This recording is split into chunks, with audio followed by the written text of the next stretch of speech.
how do you even like overcome that fear of what people think of you just in general? For me, at least, I'm like, everyone's human. We're all gonna like, be embarrassed at some point or another, but it's not going to be held against us for the rest of our lives. It's a temporary thing. Yeah. It's a temporary feeling. And like I said before, most of the time, no one cares what you're doing. You think they care. Most people are thinking about themselves.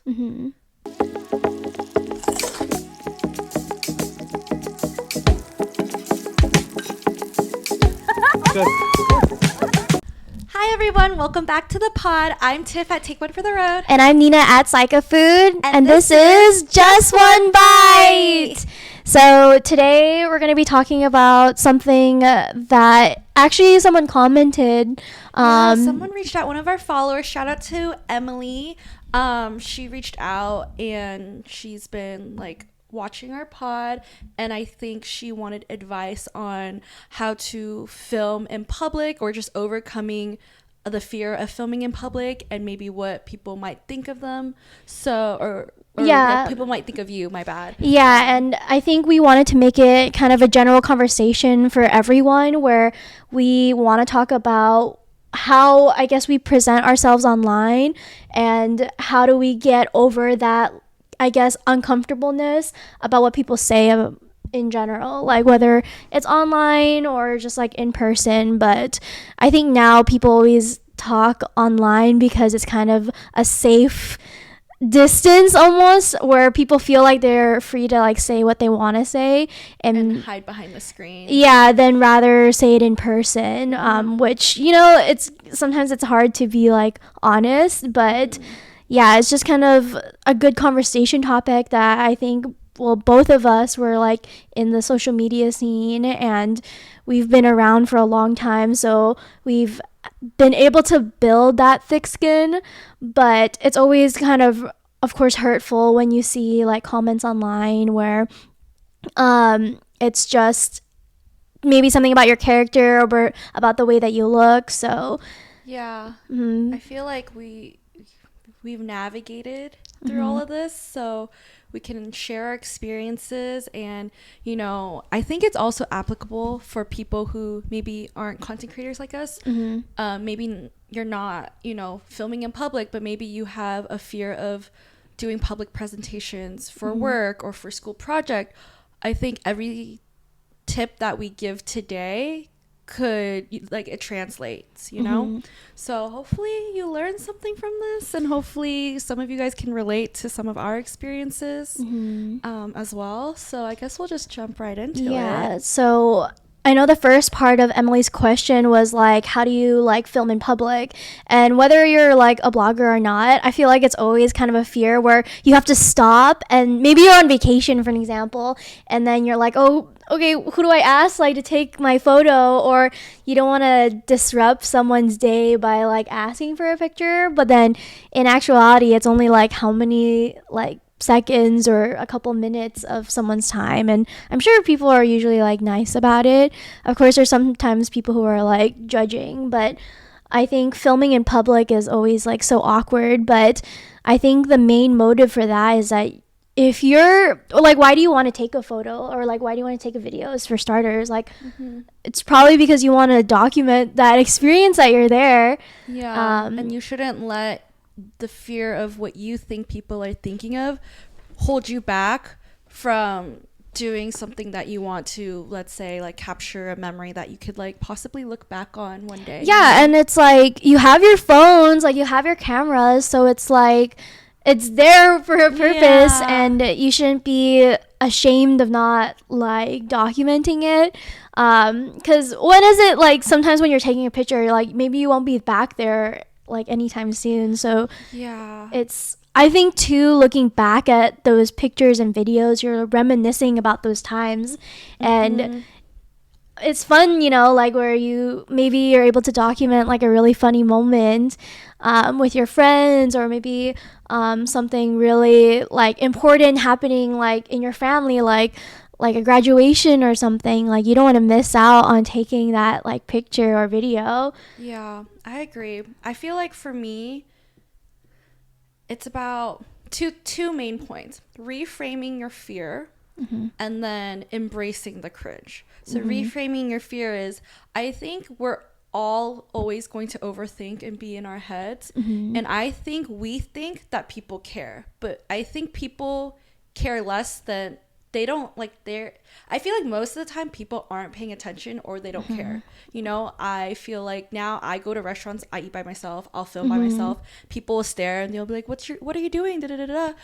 I feel like if anything, people are more curious, and they're maybe a little more intrigued, but I think we think people are judging us more so than there actually are people who are judging us. Yeah, and there's this thing I always see with, especially like gym rats and stuff, because you know how there's some people who are at the gym and then they're filming maybe the current set that they're doing because they're trying to maybe reach a PR, or they're trying to just film themselves if they're having the correct form at the gym. And you know, a lot of times that people are at the gym, they're just like so focused on themselves, you know, like.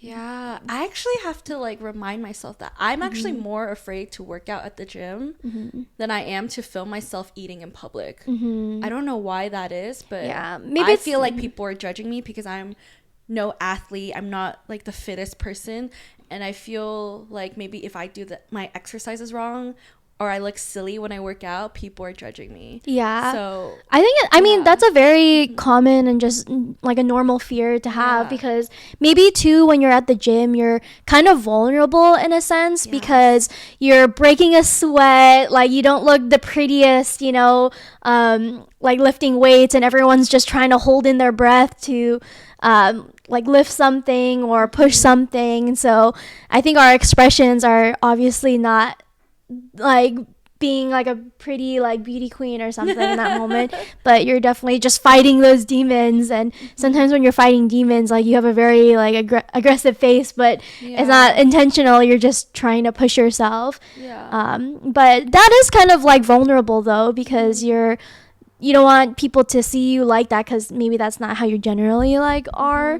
But yeah, in response to how you deal with like filming yourself in public for the gym, you should be thinking about, this is for me, this is me trying to get better, you know, at my form, like my physique or whatever. And there's like another intention there, so you shouldn't be afraid of trying to like improve yourself at the gym.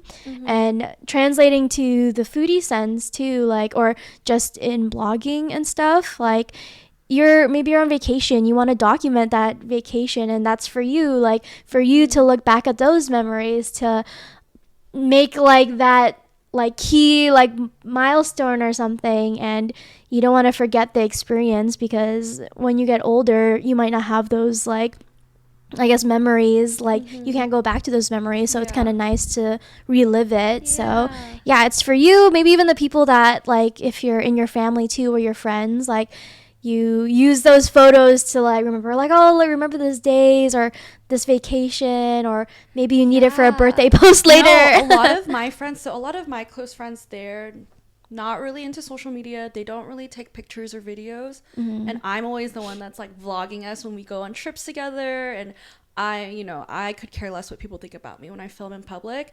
But it's nice because over the years, my friends have like approached me and they're like, you know, like, thank you for always documenting so that we have something to look back on. Because maybe they're not super comfortable filming in public, but I've like found my inner confidence to just not care, because, you know, like you said, it's like something nice to look back on and have these memories that we all wouldn't have if I was like afraid to put a camera in front of my face and talk to the camera, or like do stupid silly things that are super cringy in public. Yeah, but it's so nice too when you do like a video, because it encapsulates like that whole experience. Because when you record a video, you kind of remember how you feel in that moment, or whatever. And I only kind of bring that up slightly because you know, when you're at concerts or something, I feel that I stopped filming the concert. Like I'll film like here and there of like maybe the artist, but then a lot of times you'll notice me switch and I'm filming my friends.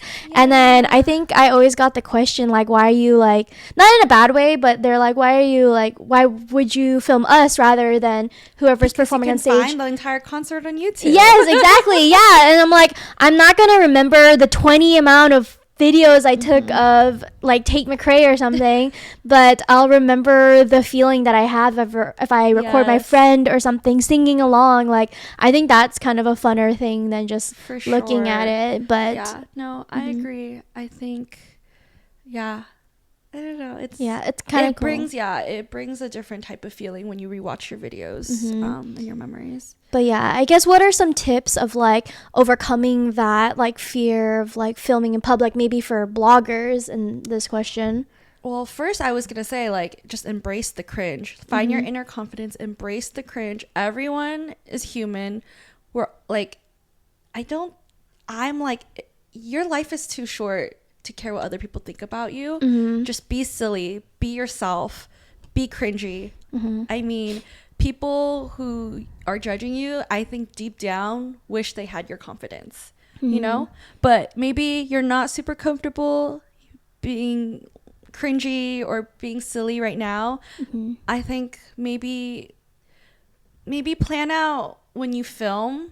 I would say, like, choose a time or day where you think maybe the restaurant isn't super crowded, like ease into it, you know. You gotta find ways to set yourself up for success. Maybe find a time where it's not as crowded, so you don't feel as embarrassed. Maybe I would say buy like a very discreet phone stand of some sort, you know. So when you film, like, I guess it's not like, don't bring a full-size tripod into the restaurant, you know, like a mini phone stand would do the trick. And that wouldn't get you that many stares. And even if you do bring a tripod, totally cool, because I understand people who do the DSLR. But also, like, she's right too, because I think there's something on the stand right now. This shark is like following me everywhere I go. It's like I feel like the shark is looking at me. But sorry, this is TIFF's like stand where phone stand. It's like very small, but it's like unfolds and you basically just prop your phone like over here, and very discreet. And I think it's very efficient. Some people I film myself eating all the time, and you know, you put it in front of your drink or something, no one can really tell. But you know, I think the best way to overcome this fear too is to bring a friend. True. You know, because most of the time you're not eating by yourself or filming by yourself.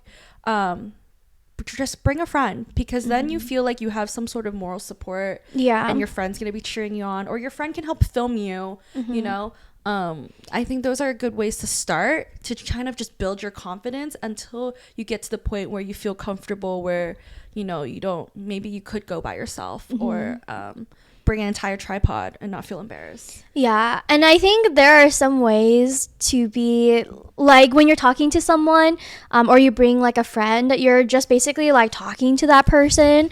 So then I don't know how to place this, but like when you're facing like your friend, like you're kind of just hiding a little bit in front of them. So it's also makes it a little bit more casual when you get to talk to someone, because then it feels a little bit more natural.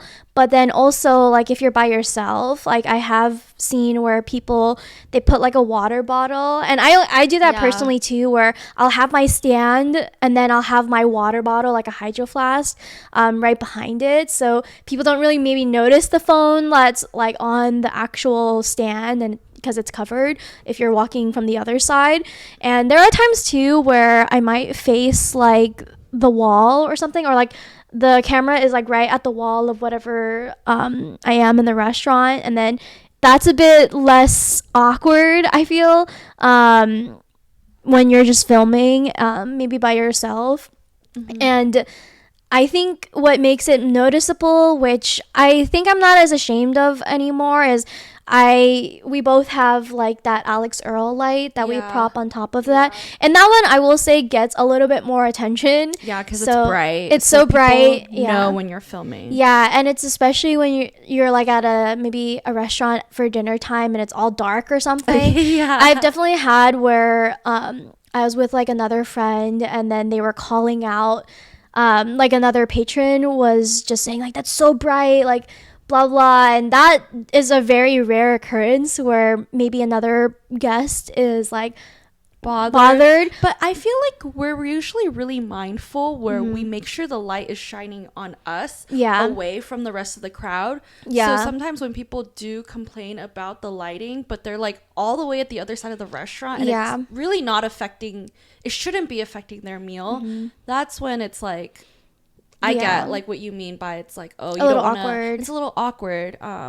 Yeah, and I think that's why in those instances we'll try to be in the corner of a restaurant, kind of tucked away. So it's always okay to ask like the restaurant, oh, is it all right if we take that table or something, just so that it doesn't distract. And usually like the waiters are equally like willing to do that because they don't want to. Really nice. I feel like I hardly have bad experiences with the wait staff or employees at a restaurant. But Tiff is right too. If you're doing it in the daytime and just choose a time that it's not as busy, crowded, or crowded, and sometimes that sweet spot is between like 1 to like 4:30 or 5, and 5 is kind of like dinner time, and usually around that time there's not as many people, and and it's better lighting too for your content, so so there's a win in that situation too. But I have another tip actually that I kind of use myself, where I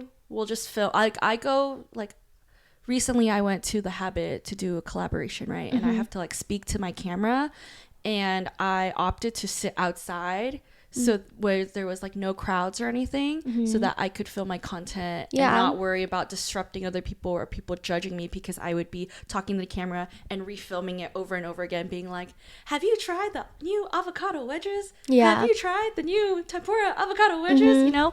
So I feel like maybe just find a different setting that's less crowded if the restaurant is crowded. But also, especially for food blogging, I just try to think, like, I try to give myself like a alternative persona. Like I'm going in being like, I'm like, you know, I'm a food blogger. I'm here to help the restaurant with either their marketing or pictures and things like that. This is my job, right? So if you're like, so if you are going to do your job, why would you, or I'm just gonna like ask myself, like, why would I care what other people think about me?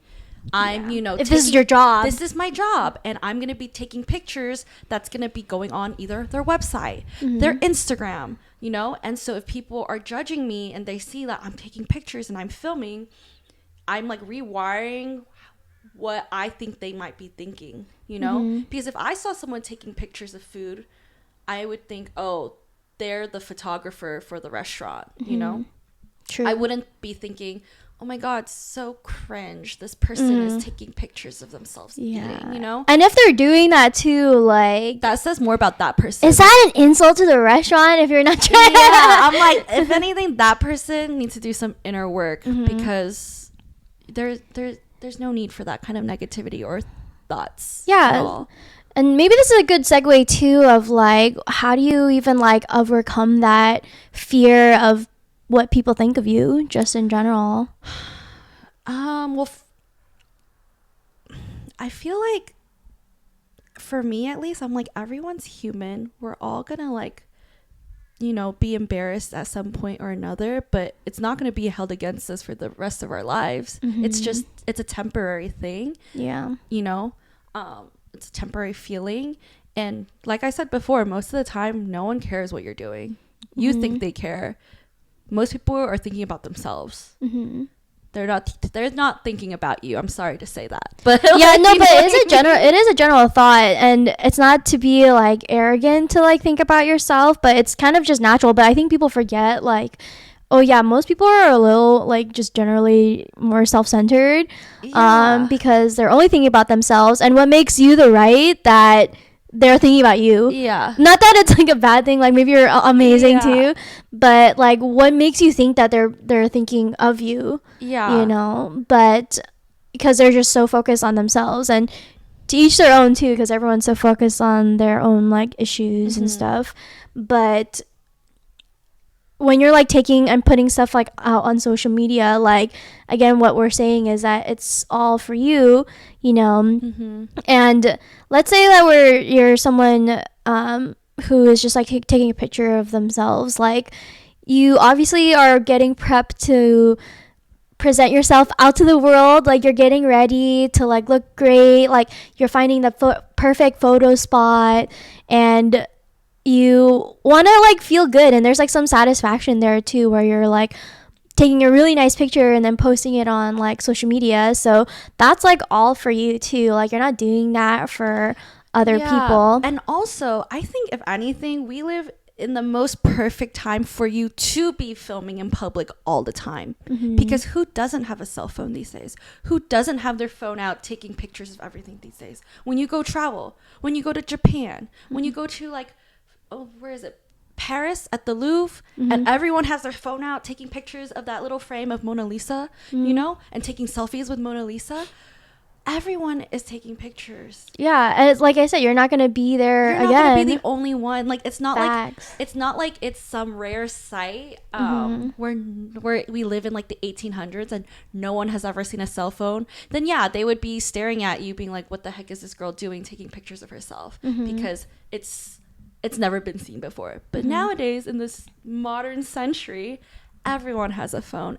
Everyone is filming something. Even my parents, even my dad is taking pictures, you know? Yeah. So, and if you think about like them too, like our parents or like our family who are maybe older, they probably didn't really have phones back there then with a camera. Yeah. And as much as it's sometimes like annoying when you're with your like family and they're taking a bajillion pictures of the same spot or position, think about how they didn't really have that growing up too. Them happy. Yeah, it makes them happy to have something to look back on, because they didn't have that, and they wish that they had technology something back in the day. Yeah, and now they're so happy posting it on their WeChat feed. Yeah, or a lot of times too, or Kakao feed. I don't know, wherever your parents are posting their pictures. Facebook. Yeah, my dad, he doesn't really post on social media, but he has this thing with his family where all Filipinos, like, I mean,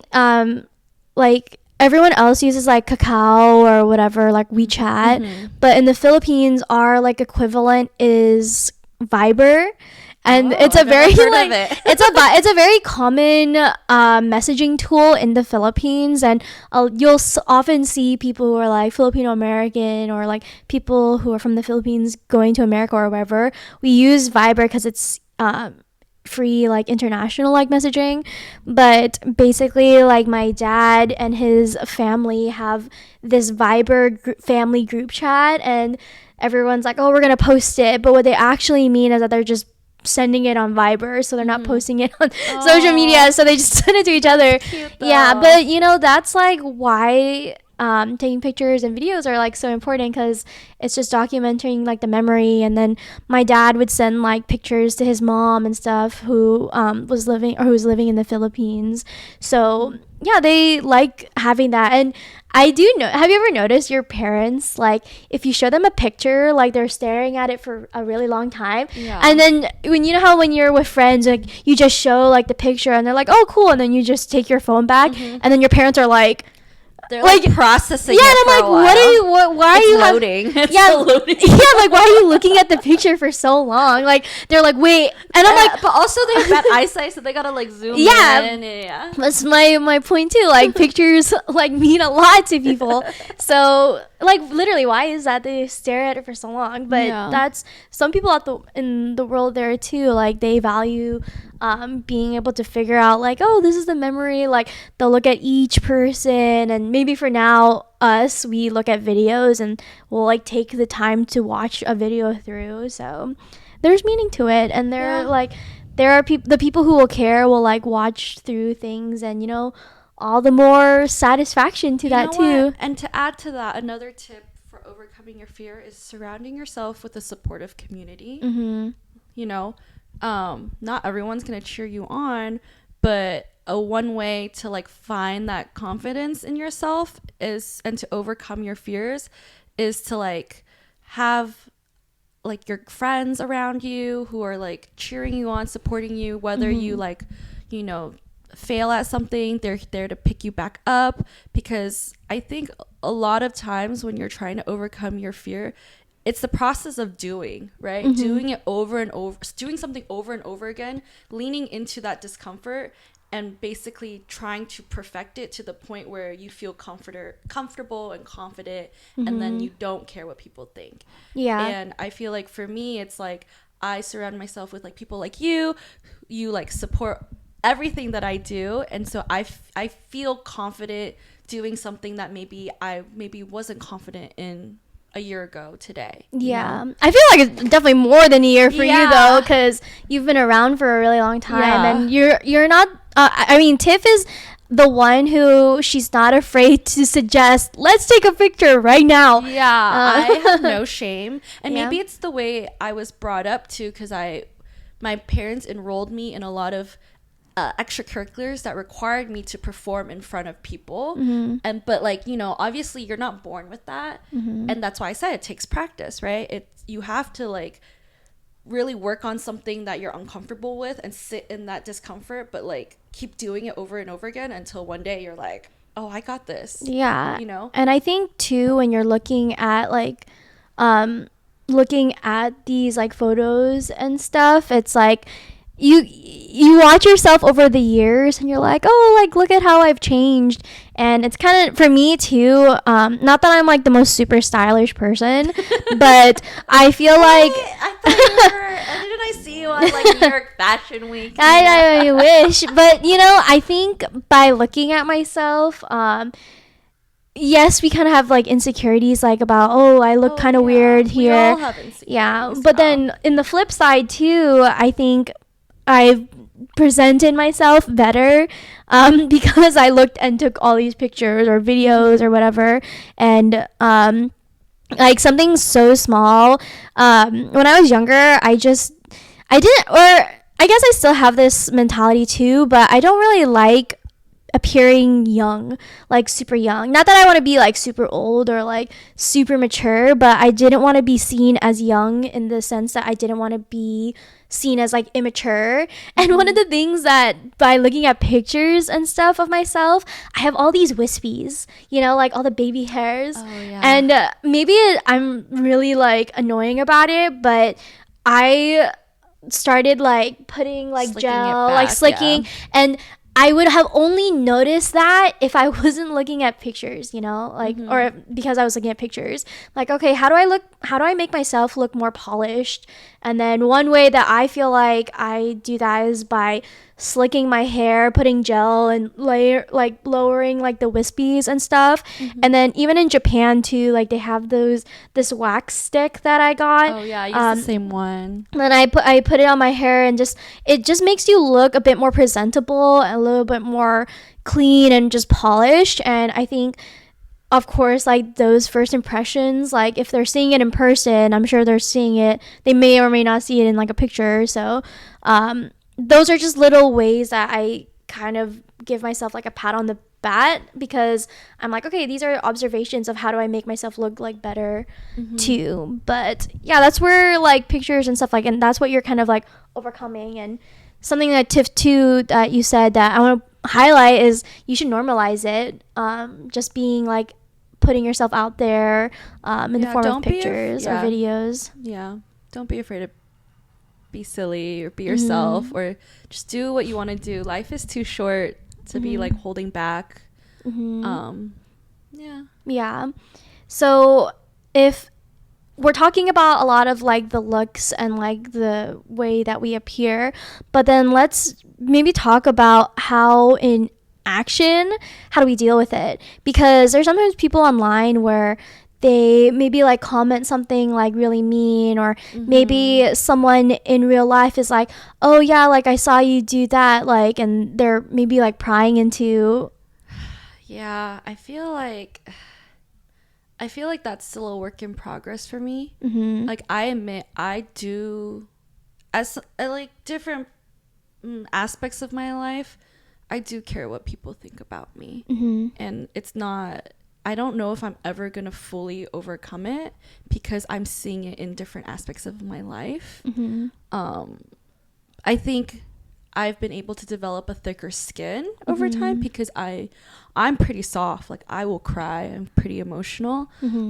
But it's about like reframing and trying to rewire what I think people are, you know, like what I think of what people are saying about me. What do you think people are saying about you? Well, okay, let's bring it back to when I first started doing content, and let's say my first couple viral videos, right? You have people talking about my looks, my appearance, my weight, which we all know has been like a huge insecurity for pretty much my whole life.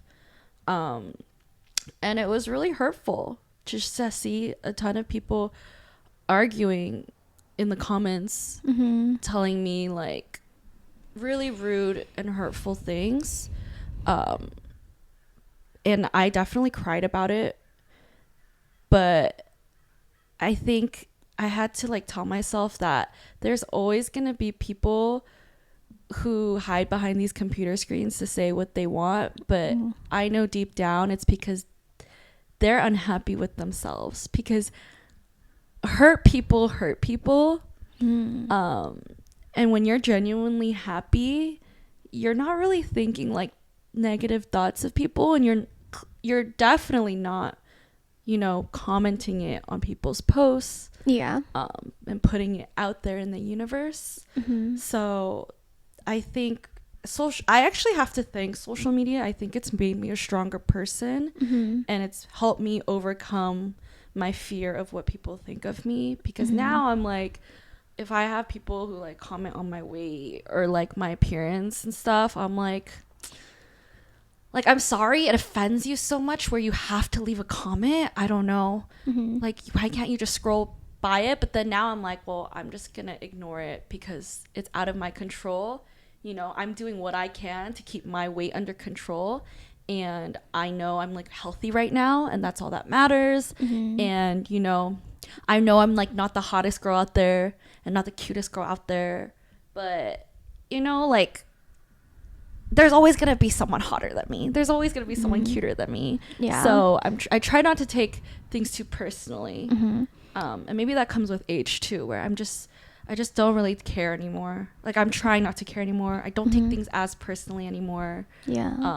Because I know that like I'm surrounded with people who love me for who I am, and I know I have like a great personality, and I know I'm like a kind person, and I don't have anything that I need to prove to these people who mean nothing to me. Yeah, literally user 1234 like doesn't even know like anything about you.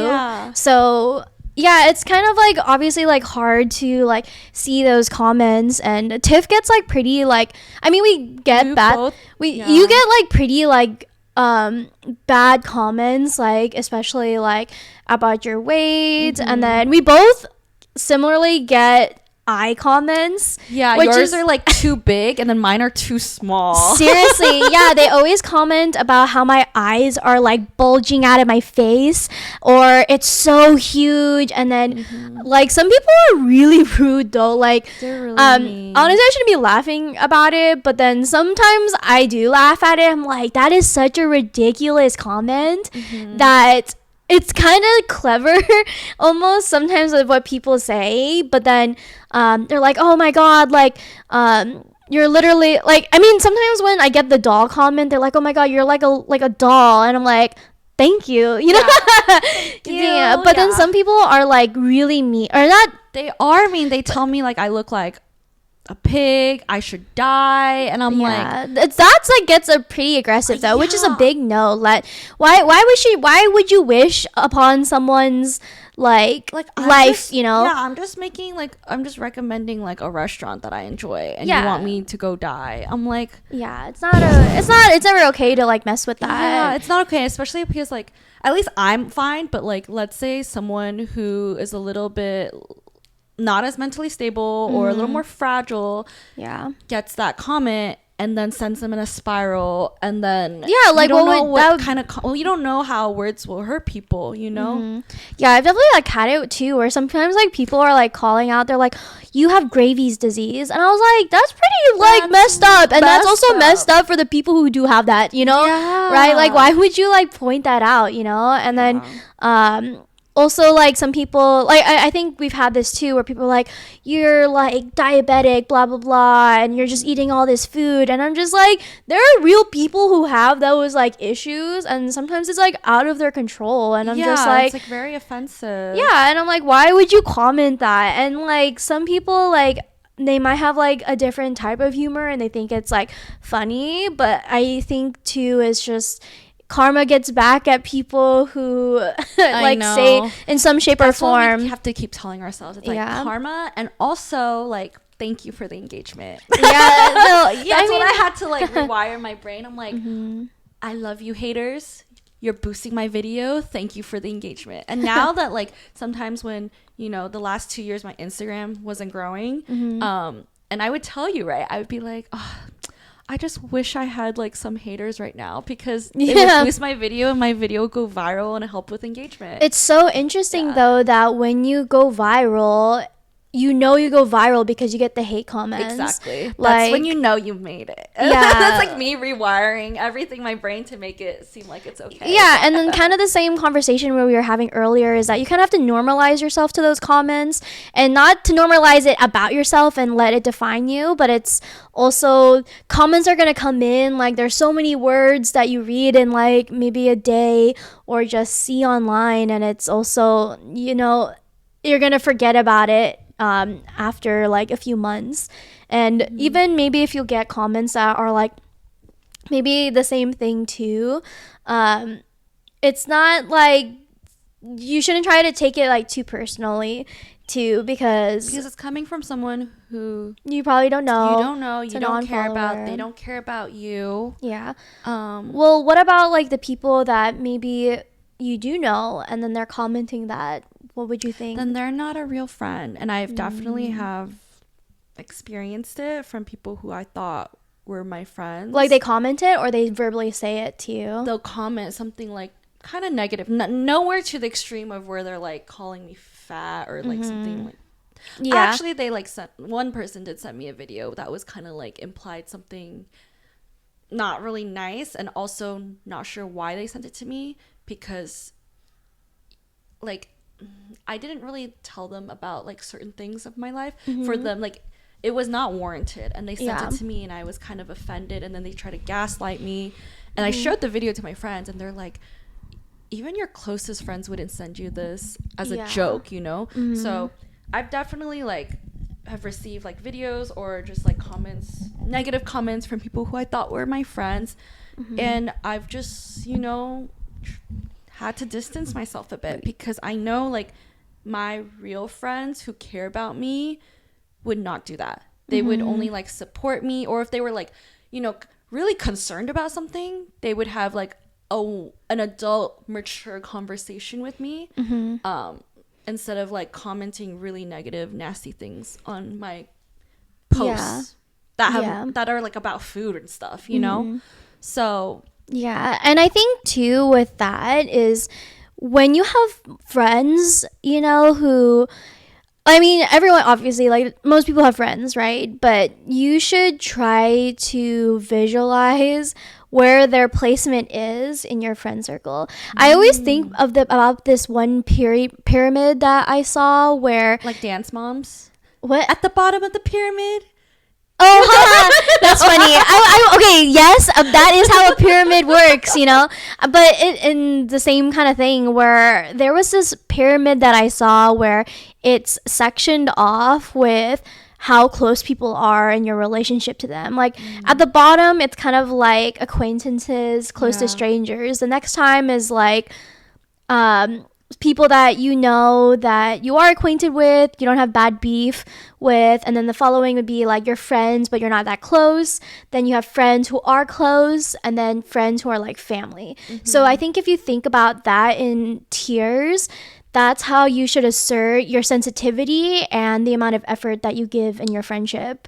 So obviously people who are strangers, you probably don't really care that much about because you don't know them. You don't, they don't have that much relation to you. Like you don't have that many moments or accounts that you can remember, like a lot of interactions.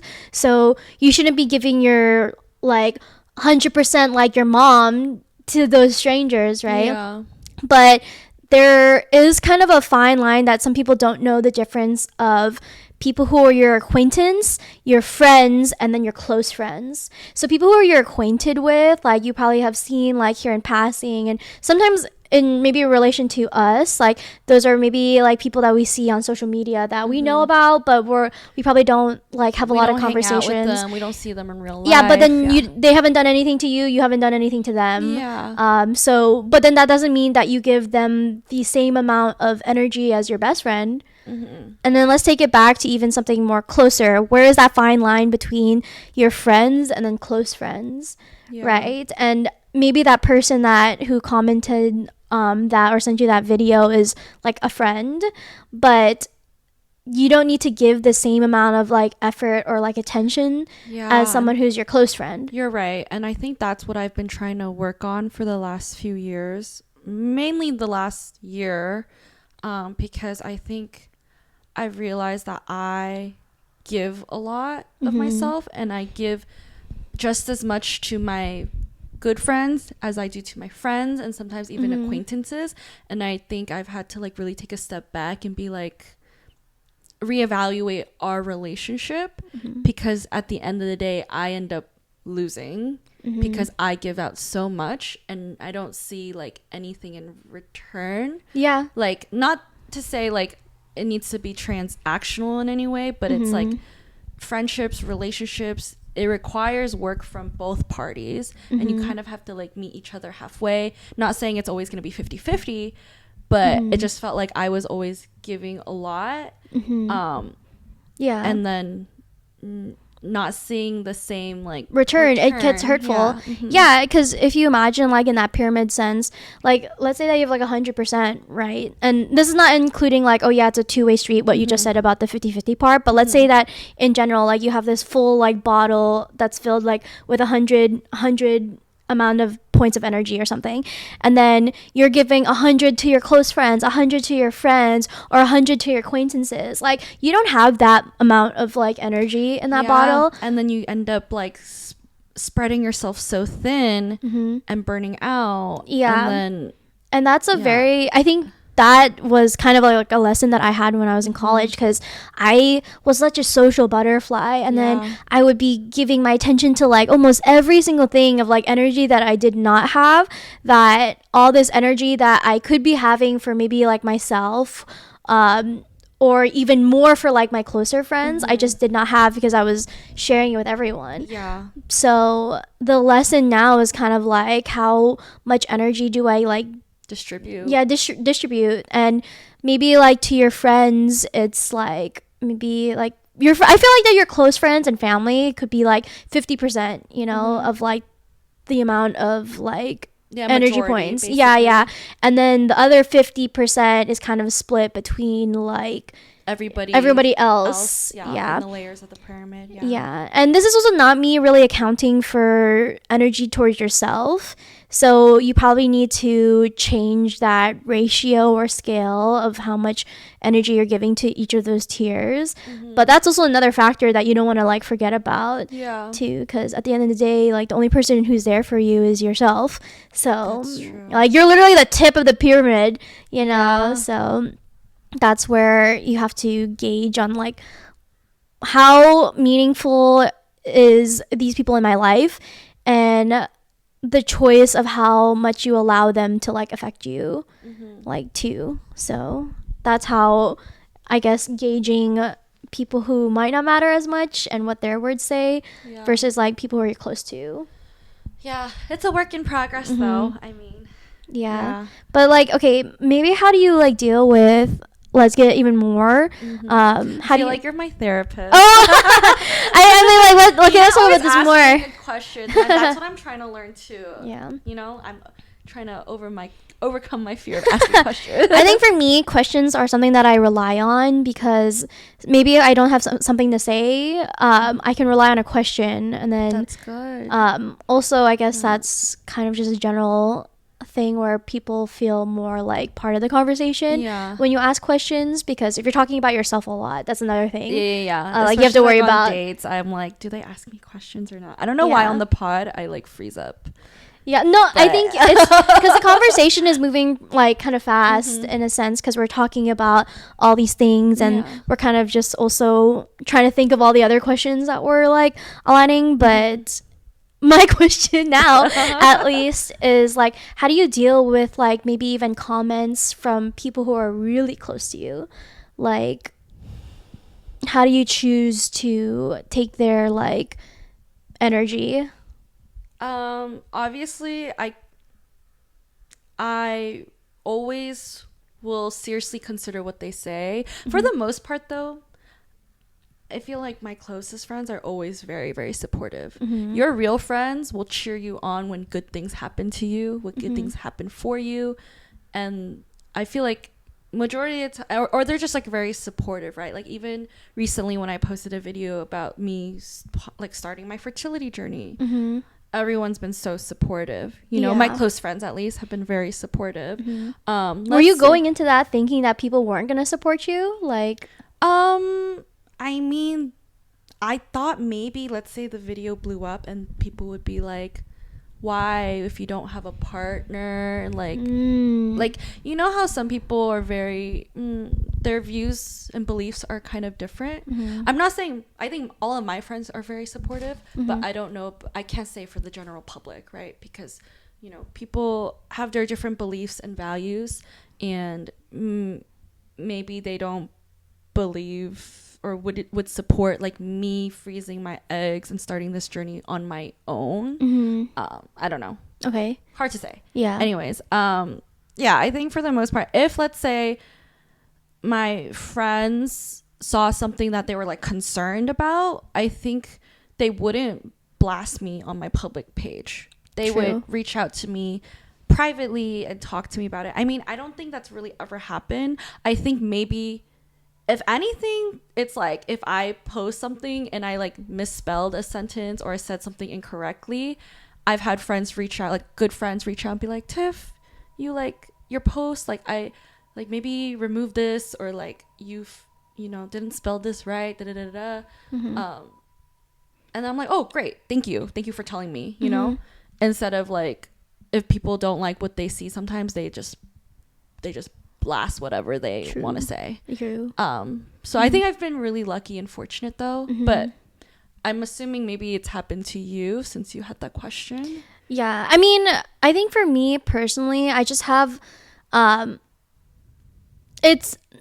think I take criticism like well. No, actually, I take it back. I take criticism half well because sometimes I could take things not super personally, but I think I tend to overthink. So then sometimes, like, if someone's comment, I'll be like thinking about it for like a really long time. But I also have to remember that those friends who are there for you, if they have your best interest, it's not to make you feel bad. And if they are there to make you feel bad, then I'm not sure if they're like a good friend. Yeah, then they're not a good friend. Yeah, but I do appreciate when people are honest. Yes. And your close friends, they are in that specific tier too, because they kind of understand how your thought process is, maybe your communication style, they kind of understand.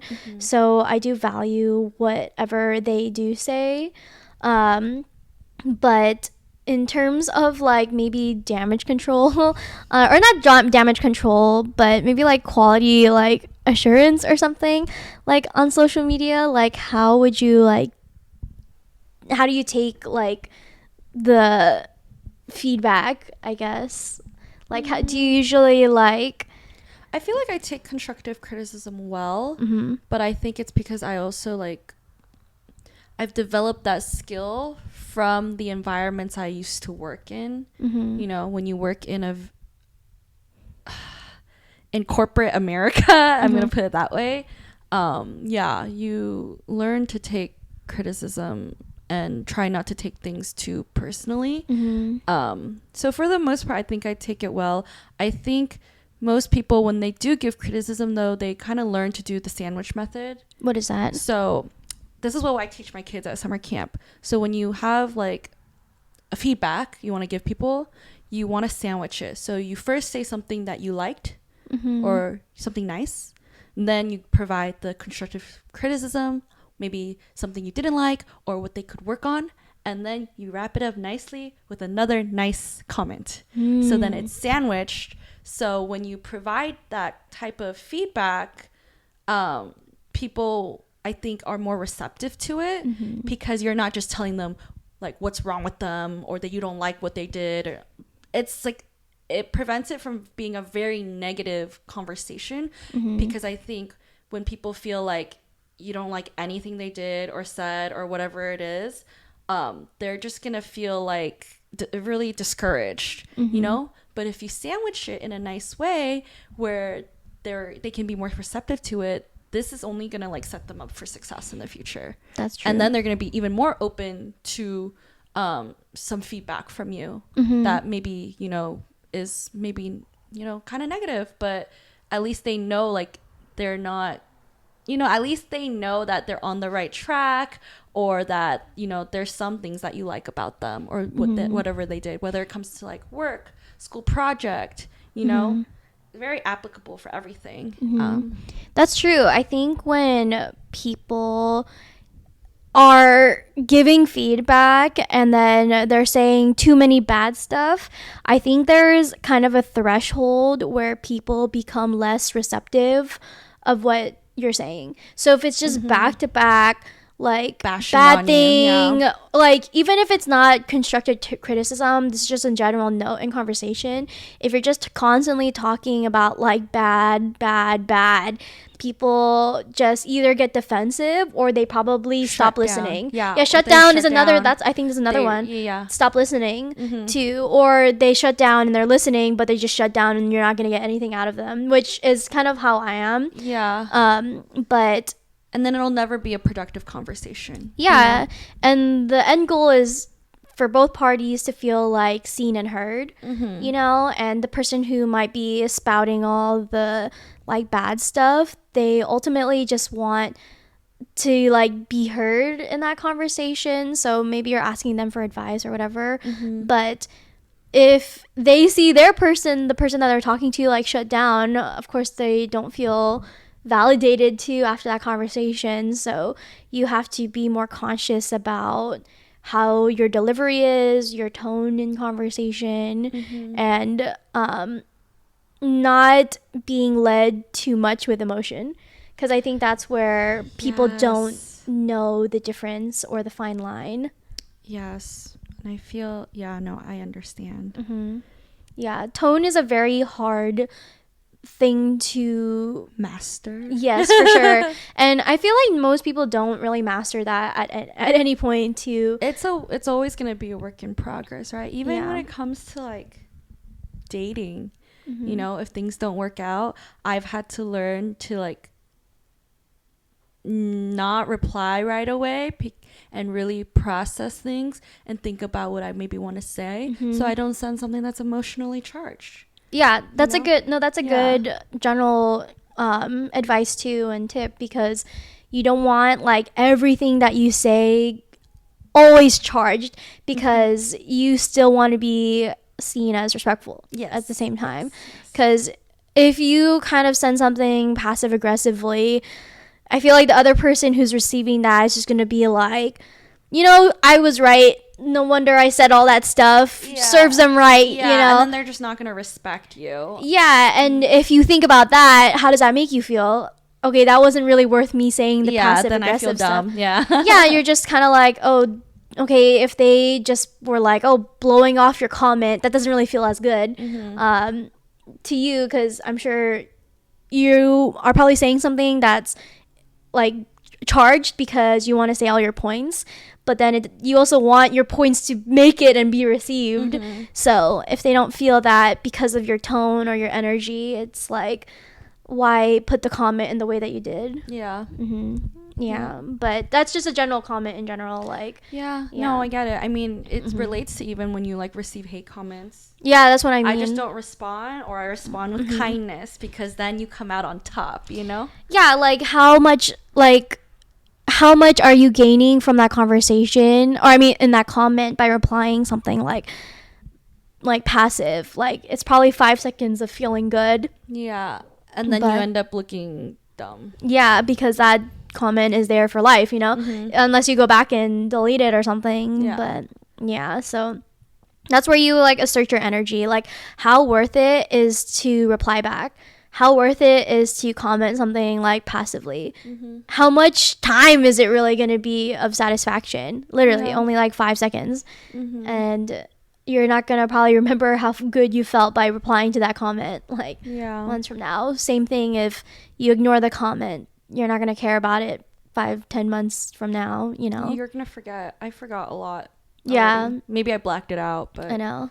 Yeah, sometimes I want to do like that game. I forgot which TV host does it, but they do like they invite celebrities and they read all their hate comments. Oh yes, mean tweets. Yeah, those are so funny. Maybe we can do that. We do a little mini segment. We'll dig up all the like mean things people have said about us in the comments. I literally have this one video post like pinned on my feed, where my boyfriend is giving me Zmomo, and the comments are still coming like on this one post, because they're like, she's like a child, like why is she so happy, like why are you not happy? You know? Wait, what? Yeah, it's really funny. And then I also have another one on my TikTok that's also pinned. If you guys want to look at that for a laugh, because I'm eating this piece of meat from a really like fancy not super fancy, it's just a really good quality restaurant in Orange County, and the meat is like still kind of red, but you know how it's kind of considered more quality that way, because you're not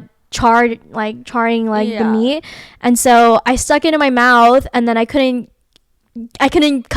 bite through it, so you can see me like pull it out of my mouth, and then I have like a text overlay saying like, oh, like when you try to eat the meat and like people are watching you but you couldn't, or something like that. And then people in my comments are like, it's still mooing, like the cow is still alive, like why would you eat that? But some of the comments are like really funny, so I think it's kind of a good laugh, and I still keep that video pinned because it still keeps going, and I posted that like 2 years ago. Dang. Yeah, so I think it's good to normalize yourself and just think of it as funny, but also I don't take each of those comments like personally either. Yeah. Or have a heavy heart on it. Yeah, don't let these comments get you down. Don't let them discourage you from doing whatever it is you want to do in life, whether it's making content or performing or I don't know, like it's very applicable, I guess, in all aspects of life, but don't let the fear of what other people might, even like most likely not, but might be thinking of you, hold you back from living your life to like the fullest that you want, you know? Yeah, you shouldn't have to hide yourself like at home, you know, like you don't have to hide yourself like in public, and you certainly don't have to hide yourself like on social media. Yeah, but, and if you ever feel like you need a boost of confidence, or you want to watch, go on me and Nina's page. You know, there's plenty of content where we're embarrassing ourselves. I mean, we put on wigs and boys' clothes and we ran around a cruise ship with thousands of normies, you know, like non-content creators. And we would just like be filming random things in public, and people would stare, but I'm sure it's entertaining for them, you know? Yeah.